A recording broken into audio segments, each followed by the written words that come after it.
¿Qué tal? Yo soy Rafael Puele, me da mucho gusto que continuemos juntos hoy nuestra serie siguiendo las huellas de Jesús de Nazaret. Estamos en la meditación 21, miércoles 25 de febrero, y nuestro tema es Jesús en el desierto, según la narrativa del Evangelio de Marcos. Hoy continuamos entonces con Jesús tentado en el desierto. Todos son muy bienvenidos.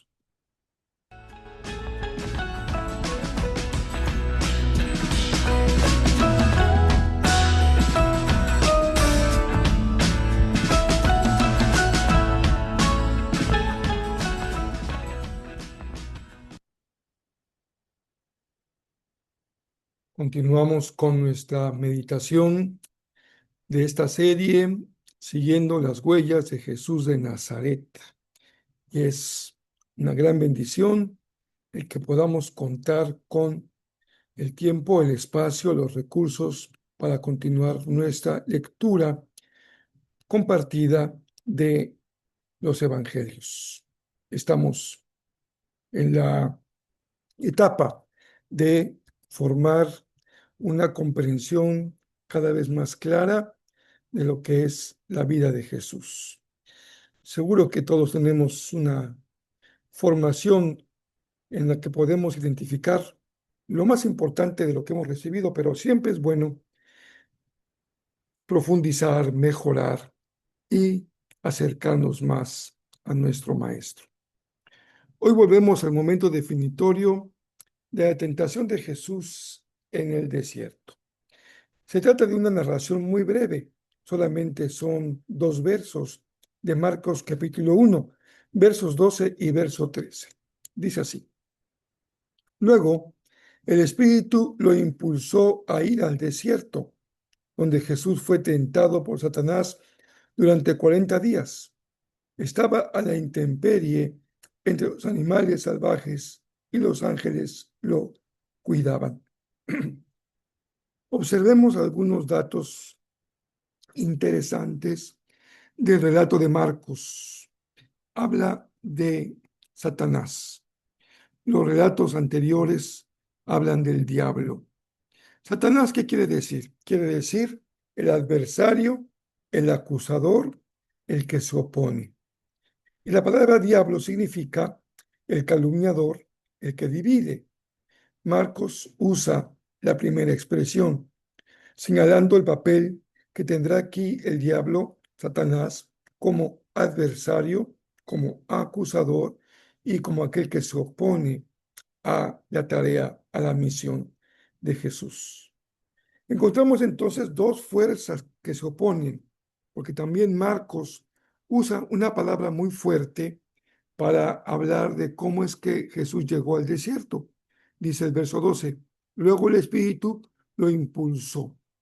La palabra que usa Marcos no es como se movió o llegó o caminó a, sino una expresión de fuerza, como cuando alguien es empujado o conducido, impulsado a llegar a algún lugar.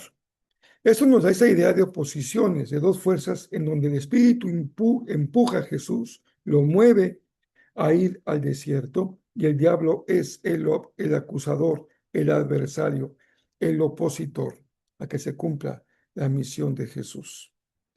También Marcos se refiere a algo que los demás evangelistas no mencionan, las fieras en el desierto. Se trata entonces de una prueba un poco diferente, porque no solo son las tentaciones producto de la prueba a la que lo somete Satanás, sino las condiciones propias del desierto, donde hay fieras que amenazan su sobrevivencia.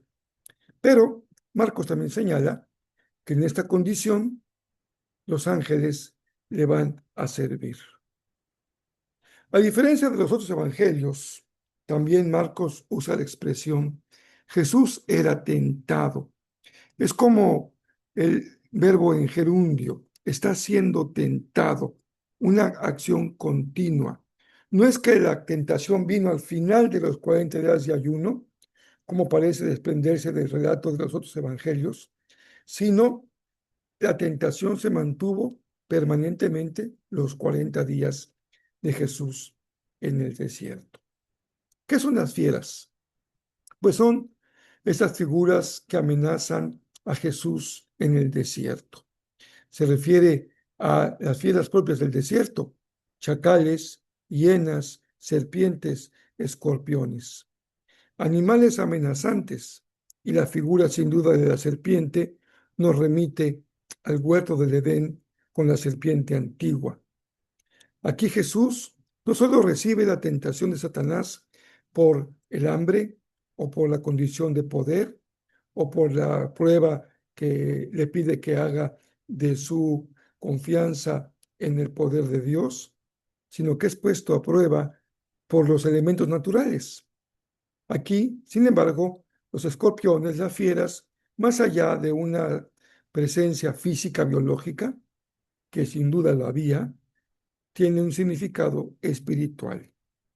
Y además se hace presente el representante de la mayor oscuridad, el diablo. Entonces vean el cuadro que nos marca Marcos es la noche, la soledad de Jesús, una persona vulnerable, sola, fieras en el desierto, gran calor en el día, gran frío durante la noche y el ayuno.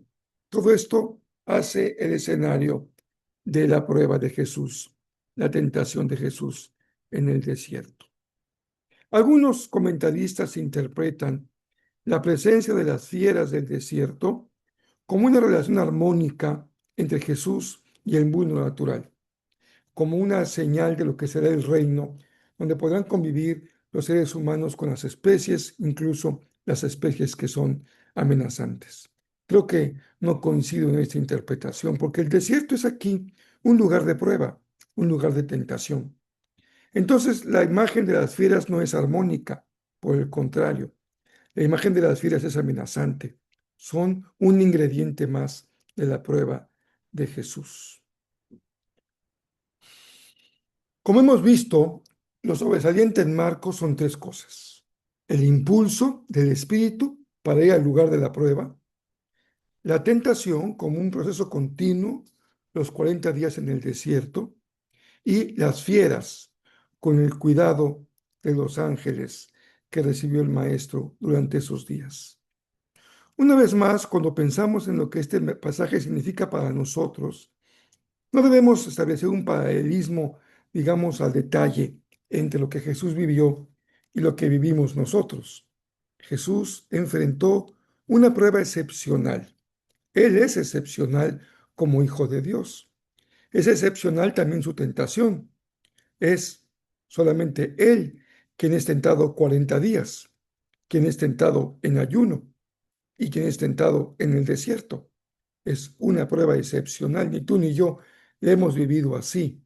Además está en absoluta soledad, amenazado por fieras.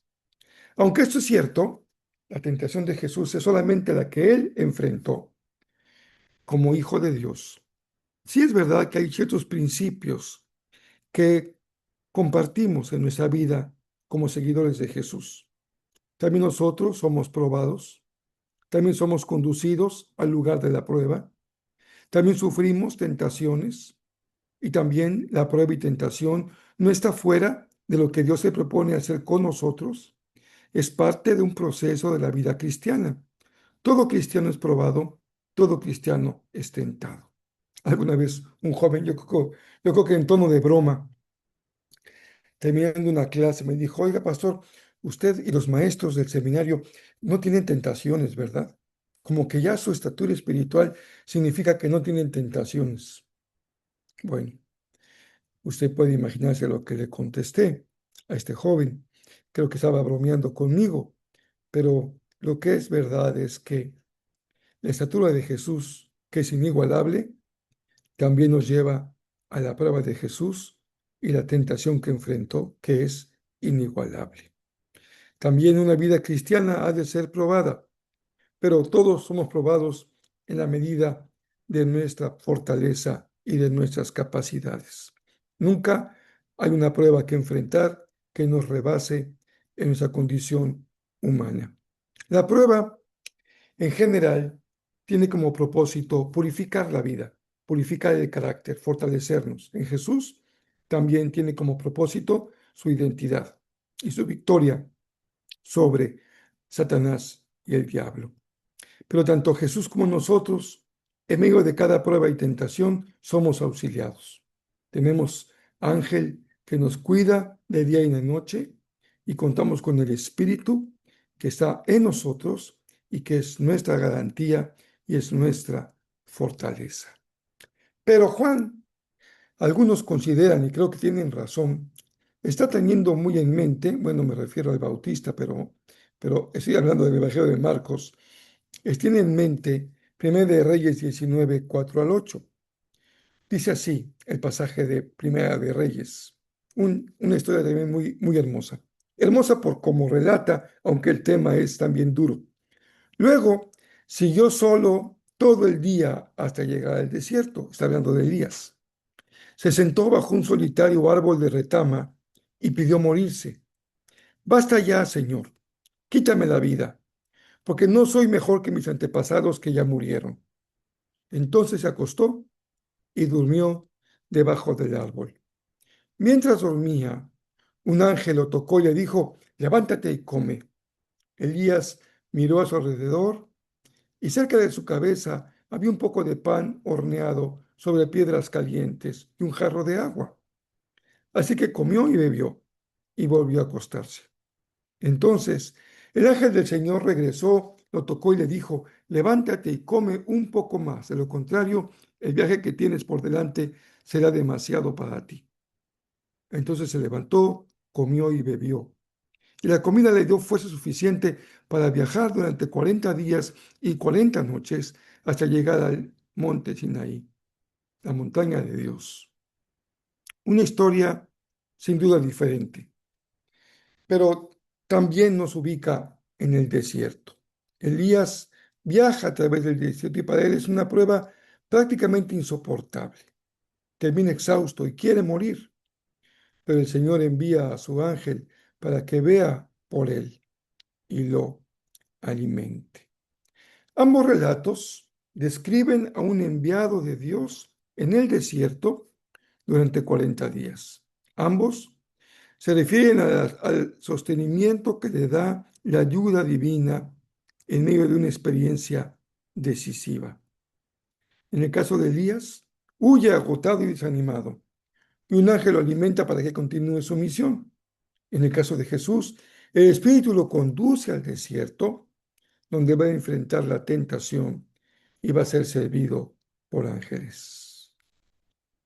Los especialistas subrayan que en el Evangelio de Marcos este pasaje de Reyes no es casual. Está en el fondo del Evangelio. Evoca de forma deliberada la historia de Elías para mostrar que Jesús se sitúa en la línea de los grandes profetas de Israel. También su diferencia.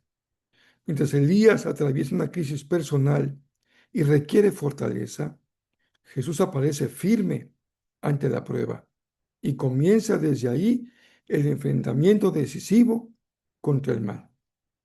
Así que el evangelista no solo presenta continuidad con la tradición bíblica, sino que muestra que Jesús en esta historia es el punto culminante de una larga tradición de profetas, inaugura sin duda el nuevo pacto como Mesías de Israel y como Hijo de Dios. Cada evangelio nos da una aportación. Es hermoso y enriqueciendo cada relato.